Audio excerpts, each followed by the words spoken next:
Hello Odisha रे रहुथिबा 10 class रो छात्र छात्री माने 2026 मैट्रिक बोर्ड एग्जाम पई किपरि प्रिपरेशन चली छे परीक्षा पई सीरियस अछ कि आज आमे এই ভিডিওরে সাহিত্য বা এমআর रो ऑब्जेक्टिव क्वेश्चन বা एमसीक्यू 50টা एमसीक्यू सहित उत्तर आलोचना करिबा এই গুড়াको बोर्ड टाइप रो क्वेश्चन ओके आमे आलोचना करिबा एवं तुम सहित गोटे गेम खेलिबाकू चाहिबी तुमे आंसर मो क्वेश्चन कहबी ता सहित ऑप्शन कहबी आंसर न कहबा पूर्वरु तुमे माने आंसर लेखि करि नेबो तुमे गेस करिवो तुमे केता ठीक करलो केता भूल करलो मते कमेंट रे जणैबो एहा भाबो तुमे बोर्ड एग्जाम होउची okay are you ready starting करिबा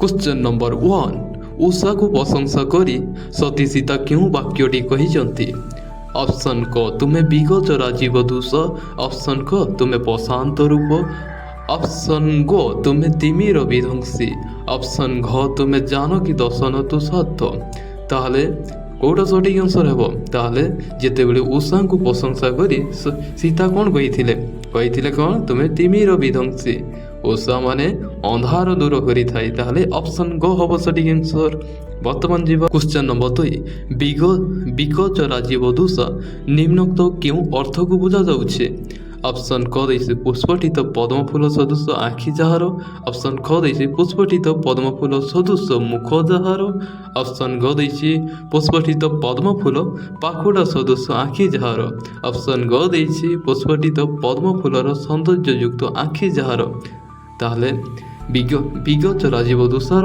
अर्थ कौन रही ताले सठिक आंसर हेबो देखो ऑप्शन क जोटा कि पुष्पटित पद्म फूल सदृश आखि जहार पद्म फूल जो फुटी थवा पद्म फूल जेमिति आखि देखा जाए से परीक्षा बोली एठी अर्थ तार अर्थ सेटा ओके वर्तमान जीवा क्वेश्चन अरुण गोसाई वासर अर्थ स्वरूप क्यों उक्तिटी प्रयोज्य ऑप्शन क दैछि अरुण रंगर गोसाई वस्त्र ऑप्शन ख दैछि अरुणंकर गोसाई वस्त्र ऑप्शन ग दैछि गोसाई रंगर अरुण वस्त्र ऑप्शन ख दैछि अरुणंको निमंते गोसाई वस्त्र ताहले सठिक आंसर कौन हम अरुण गोसाई वासर अर्थ स्वरूप कौन आ गोटे कौन हो पार ताहले सठिक आंसर हम ऑप्शन ख अरुणंकर गोसाई वस्त्र यह सठिक आंसर हम वर्तमान जीवा क्वेश्चन नंबर 4 निम्नलिखित पदगुड़िक मध्यरु केउटी रूपक कर्मधारय समास नुहे चिन्हाई दियो ताहले कर्मधारय समास नुहे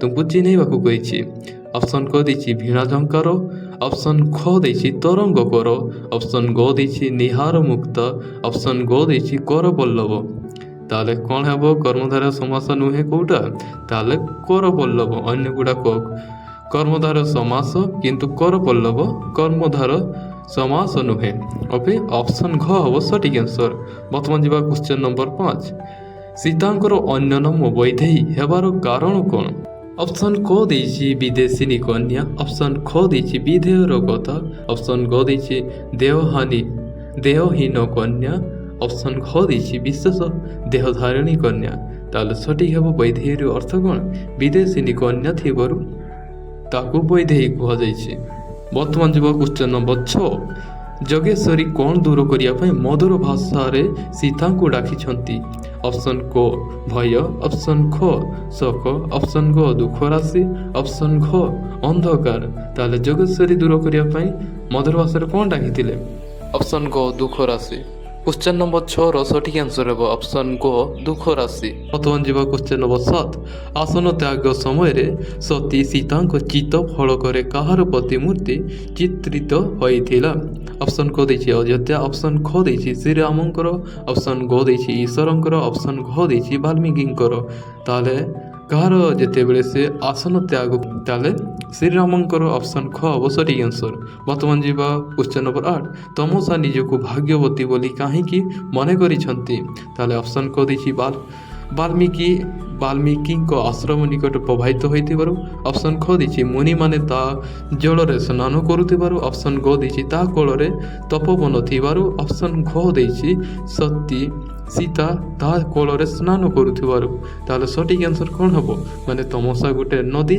जाकी गोटे कैरेक्टर भाव रे एठी प्रतिपादन करा जायछि जाकी से भाग्यवती करिवार कारण होछि सीता ନାଇଁ ସତୀ ସୀତା ତା କୋଳରେ ସ୍ନାନ କରିଥିବାରୁ ସେ ନିଜକୁ ଭାଗ୍ୟବତୀ ବୋଲି ମନେ କରିଥିଲେ। ଅପସନ୍ ଘ ହେବ ସଠିକ୍ ଆନ୍ସର। ବର୍ତ୍ତମାନ ଯିବା କ୍ୱେଶ୍ଚନ୍ ନମ୍ବର 9। ସତୀ ସୀତା କ'ଣ ପରିହାର କରି ତା କୋଳକୁ ଆସିଛନ୍ତି ବୋଲି ତମସା କହିଛନ୍ତି? ଅପସନ୍ ଖ ତାହେଲେ ସଠିକ୍ ଆନ୍ସର କ'ଣ ହେବ? ଅପସନ୍ କ ଭୋଗ ପିପାସା। ବର୍ତ୍ତମାନ ଯିବା କ୍ୱେଶ୍ଚନ୍ ନମ୍ବର 10କୁ। ସୀତାଙ୍କୁ ତମସା ଅଙ୍କରେ ଏଠାରେ ଅଙ୍କ ଶବ୍ଦର କେଉଁ ଅର୍ଥ ବ୍ୟବହୃତ ହୁଏ? ତାହେଲେ ମନେ ରଖିବ ଏଠି ଅଙ୍କ ଶବ୍ଦର ଅର୍ଥ ହେଉଛି କୋଳ, ତାହେଲେ କୋଳକୁ ବୁଝାଯାଉଛି। ଓକେ, ଦେଖ ଏଇ ଚ୍ୟାନେଲରେ ଯେଉଁମାନେ ନୂଆ ଅଛ ସବସ୍କ୍ରାଇବ୍ କରି ଜଏନ୍ କର। ଏହାଦ୍ୱାରା ତୁମେ ସର୍ବପ୍ରଥମେ ନୂଆ ଭିଡ଼ିଓ ପାଇପାରିବ ଏବଂ ସବୁଠୁ ଇମ୍ପୋର୍ଟାଣ୍ଟ କ୍ୱେଶ୍ଚନ୍ ପାଇପାରିବ। ଓକେ, ଯିବା ନେକ୍ସଟ କ୍ୱେଶ୍ଚନ୍କୁ ଯିବା। ପ୍ରଥମ ଯିବା କ୍ୱେଶ୍ଚନ୍ ନମ୍ବର 11କୁ। ମାଟି ମା ସମସ୍ତଙ୍କ ନିକଟରେ ସମାନ ଭାବରେ କ'ଣ ବାଟି ଦେଇଛନ୍ତି? ସ୍ନେହ ଜାଣିଛେ, ଅପସନ୍ ଘ ହେବ ସଠିକ୍ ଆନ୍ସର। ତାହେଲେ କ୍ୱେଶ୍ଚନ୍ ନମ୍ବର 12। ମାଟି ମା ଠାରୁ କବି କ'ଣ ପାଇବା ପାଇଁ ପ୍ରାର୍ଥନା କରିଛନ୍ତି? ତାହେଲେ ମାଟି ମାଙ୍କୁ ଧୈର୍ଯ୍ୟ ପାଇବା ପାଇଁ ପ୍ରାର୍ଥନା କରିଥିଲେ। ତାହେଲେ ଅପସନ୍ ଖ ହେବ ସଠିକ୍ ଆନ୍ସର। ବର୍ତ୍ତମାନ ଯିବା କ୍ୱେଶ୍ଚନ୍ ନମ୍ବର 13କୁ। ପକ୍ଷୀର କାକଳିରୁ ନାରୀ କବି କ'ଣ ପାଇଛନ୍ତି? ତାହେଲେ ପକ୍ଷୀର କାକଳିରୁ ତୃପ୍ତି ପାଇଥିଲେ। ତାହେଲେ ସଠିକ୍ ଆନ୍ସର ହେବ ଅପସନ୍ ଖ ତୃପ୍ତି। ବର୍ତ୍ତମାନ ଯିବା କ୍ୱେଶ୍ଚନ୍ ନମ୍ବର 14। ମାଟି ମା ତାର ସନ୍ତାନ ପାଇଁ ଖାଦ୍ୟ କେଉଁଠାରେ ସଜାଇ ରଖିଛନ୍ତି? ତାହେଲେ ଗଛଲତାରେ। ତାହେଲେ ଅପସନ୍ ଖ ହେବ ସଠିକ୍ ଆନ୍ସର। ଓକେ, ବର୍ତ୍ତମାନ ଯିବା କ୍ୱେଶ୍ଚନ୍ ନମ୍ବର 15। ସବୁରି ଦେହରେ ସ୍ନେହ ତୋର ସମ୍ମାନ ଦେଇଛୁ ମାଟି, ଏହି ପାଦରେ ମାଟି ମାଙ୍କ କେଉଁ ଗୁଣ ପ୍ରକାଶିତ ହୋଇଛି? ତାହେଲେ ଏଠି କେଉଁ ଗୁଣ ପ୍ରକାଶିତ ହୋଇଛି? ସଠିକ୍ ଆନ୍ସର ହେବ ଅପସନ୍ କ ବାତ୍ସଲ୍ୟ। ସମସ୍ତଙ୍କୁ ସମାନ ଭାବରେ ଦେଖିଛନ୍ତି। ଓକେ, ବର୍ତ୍ତମାନ ଯିବା କ୍ୱେଶ୍ଚନ୍ ନମ୍ବର 16। ପକ୍ଷୀର କାକଳିରୁ ନାରୀ କବି କ'ଣ ପାଇଛନ୍ତି? ତାହେଲେ ପକ୍ଷୀର କାକଳିରୁ କ'ଣ ପାଇଛନ୍ତି? ତୃପ୍ତି ପାଇଛନ୍ତି। ଅପସନ୍ ଖ ହେବ ସଠିକ୍ ଆନ୍ସର। ବର୍ତ୍ତମାନ ଯିବା କ୍ୱେଶ୍ଚନ୍ ନମ୍ବର 17। କବିତାରେ କବି କାହାର ମୁକ୍ତି କାମନା କରିଛନ୍ତି? ତାହେଲେ ଘ ସମାଜର ସଠିକ୍ ଆନ୍ସର। ବର୍ତ୍ତମାନ ଯିବା କ୍ୱେଶ୍ଚନ୍ ନମ୍ବର 18କୁ। କିଏ ଡାକିଲେ ମଧ୍ୟ ମାଟି ମାର କୋଳ ଛାଡ଼ି ଯିବାକୁ ମନେ ହୁଏ ନାହିଁ? ତାହେଲେ ସ୍ୱର୍ଗ ଡାକିଲେ ମଧ୍ୟ ଯିବାକୁ ମନେ ହୁଏ ନାହିଁ। ତାହେଲେ ସଠିକ୍ ଆନ୍ସର ହେବ। ଯେଉଁମାନେ ଦେଖ ବହି ପଢ଼ିଥିବ ସେମାନେ କ୍ୱେଶ୍ଚନ୍ ଆନ୍ସର ରିଲେଟେଡ୍ କରିପାରୁଥିବ। ଓକେ, ବର୍ତ୍ତମାନ ଯିବା କ୍ୱେଶ୍ଚନ୍ ନମ୍ବର 19କୁ। ମାଟି ମାର ପାଣି କିପରି? ତାହେଲେ ମାଟି ମାର ପାଣି ମିଠା। ଅପସନ୍ ଗୋ ହେବ ସଠିକ୍ ଆନ୍ସର। ଓକେ, ବର୍ତ୍ତମାନ ଯିବା କ୍ୱେଶ୍ଚନ୍ ନମ୍ବର 20କୁ। ଜନତାର ପ୍ରଥମ ପ୍ରୟୋଜନ କ'ଣ? ତାହେଲେ ଜନତାର ପ୍ରଥମ ପ୍ରୟୋଜନ ହେଉଛି ଅପସନ୍ ଘ ଆଞ୍ଚଳିକ ଭାଷା। ଓକେ, ଏଠି ଦେଖ କନଫ୍ୟୁଜ୍ କରେ ସବୁବେଳେ ଏକା ପରିକା କ୍ୱେଶ୍ଚନ୍ ମାନେ ଅପସନ୍ ଦେଇଥିବ କିନ୍ତୁ ତୁମମାନଙ୍କୁ ସବୁବେଳେ କନଫ୍ୟୁଜ୍ କରିବ।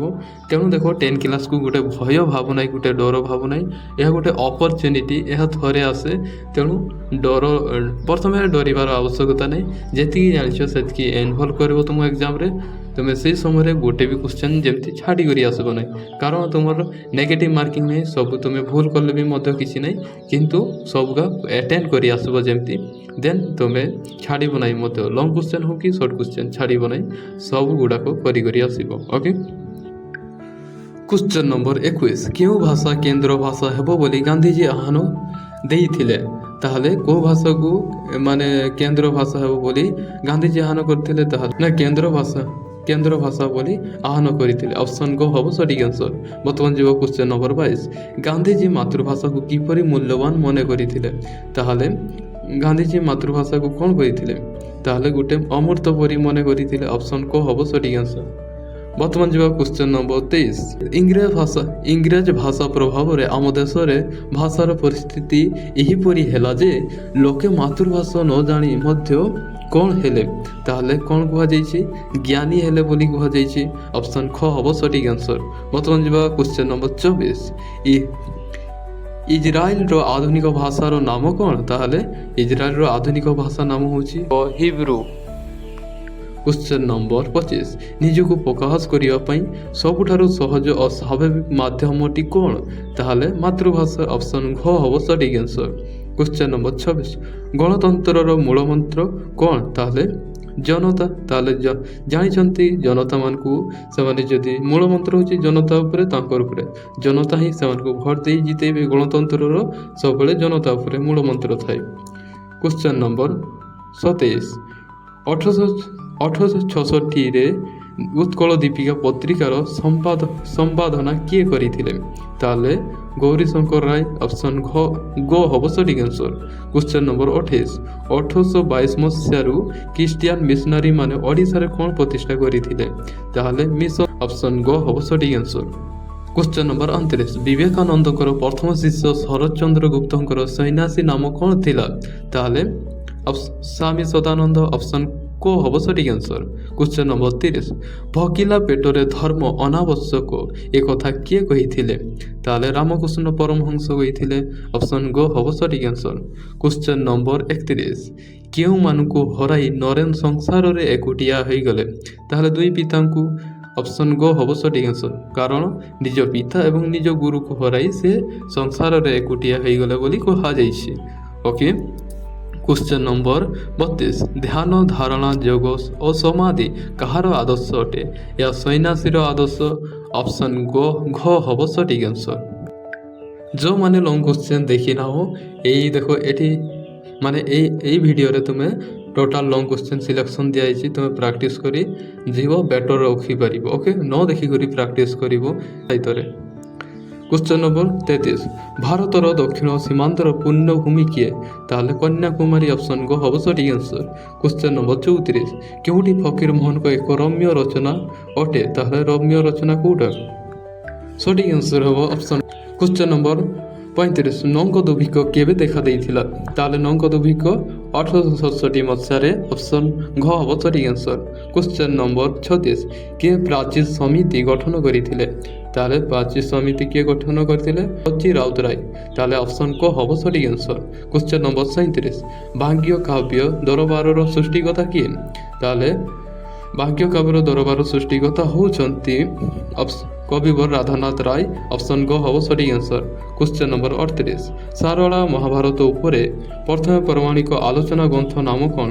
ତାହେଲେ ସଠିକ୍ ଆନ୍ସର ହେବ ଶ୍ରୀ ଭାରତ ଦର୍ପଣ। ଅପସନ୍ କ ହେବ ସଠିକ୍ ଆନ୍ସର। କ୍ୱେଶ୍ଚନ୍ ନମ୍ବର 39 ଆପଣ କ'ଣ ଇତିହାସ ପୁରୁଷ ଏକଥା କିଏ କହିଛନ୍ତି? ନା କିଏ ପଚାରିଛନ୍ତି? ଆପଣ କ'ଣ ଇତିହାସ ପୁରୁଷ ଏକଥା କିଏ ପଚାରିଛନ୍ତି? ତାହେଲେ ଏହା ହେଉଛି ରାଜେଶ୍ୱରୀ ପଚାରିଛନ୍ତି। ଅପସନ୍ ଗ ହେବ ସଠିକ୍ ଆନ୍ସର।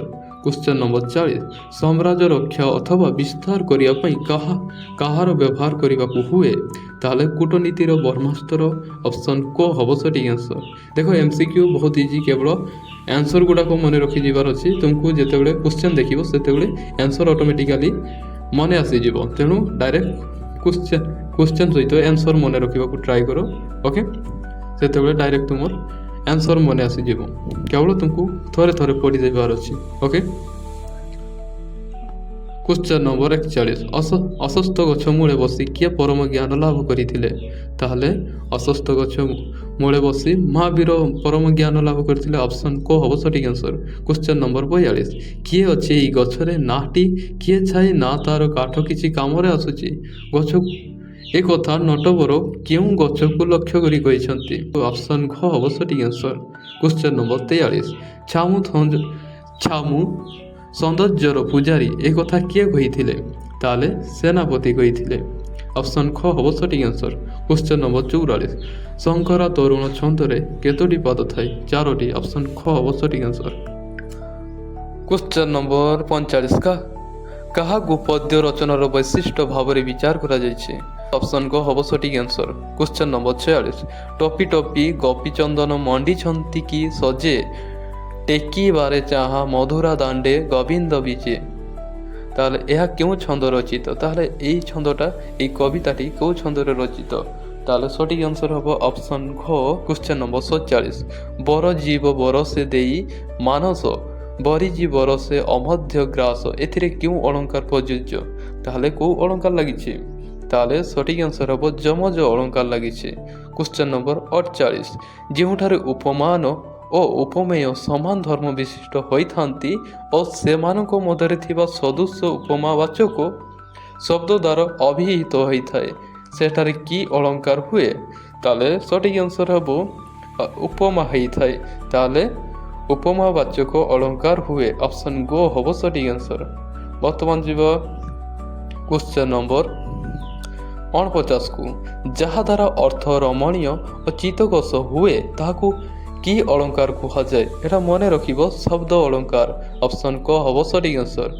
କ୍ୱେଶ୍ଚନ୍ ନମ୍ବର 50 ପ୍ରଚେତ ପ୍ରବାଳ ପ୍ରସାଦର ରୁଚି ନୀଳ ନିରୁ ଅଭାବ ଫୁଟି ବାହାରିଛୁ ଏଠାରେ କେଉଁ ଅଳଙ୍କାର ଅଛି? ତାହେଲେ କେଉଁ ଅଳଙ୍କାର ଲାଗିଛି? ତାହେଲେ ସଠିକ୍ ଆନ୍ସର୍ ହେବ ଅପସନ୍ କ ଉତ୍ପ୍ରେକ୍ଷା। ଏହା ଥିଲା 50ଟା MCQ ଯାହାକି ବୋର୍ଡ଼ ଟାଇପ୍ର ଆସିବ। ମୁଁ କେବଳ କହୁନି ଏତିକି ପଢ଼, ଏଗୁଡ଼ାକ ଇମ୍ପୋର୍ଟାଣ୍ଟ ରହିଛି, ମାନେ ବହୁତ ଇମ୍ପୋର୍ଟାଣ୍ଟ। ତା ସହିତ ତୁମେ ଚାପ୍ଟର ୱାଇଜ୍ ପ୍ରାକ୍ଟିସ୍ କର, ଏହାଦ୍ୱାରା ବେଟର୍ ରେଜଲ୍ଟ ରଖିପାରିବ। MCQ ଗୁଡ଼ାକ ବେଶୀ ହାର୍ଡ଼ ନୁହେଁ, କେବଳ ଥରେ ଥରେ ପଢ଼ିକରି ଯାଉ, ତୁମର ଆନ୍ସର୍ ଅଟୋମେଟିକାଲି ମାଇଣ୍ଡକୁ ଆସିଯିବ। ଓଡ଼ିଶା ତରଫରୁ ଆପଣ ଓଡ଼ିଶାରେ ରହୁଥିବା ସମସ୍ତ ଛାତ୍ରଛାତ୍ରୀମାନଙ୍କୁ ଅଲ୍ ଦ ବେଷ୍ଟ ଏବଂ ଧନ୍ୟବାଦ।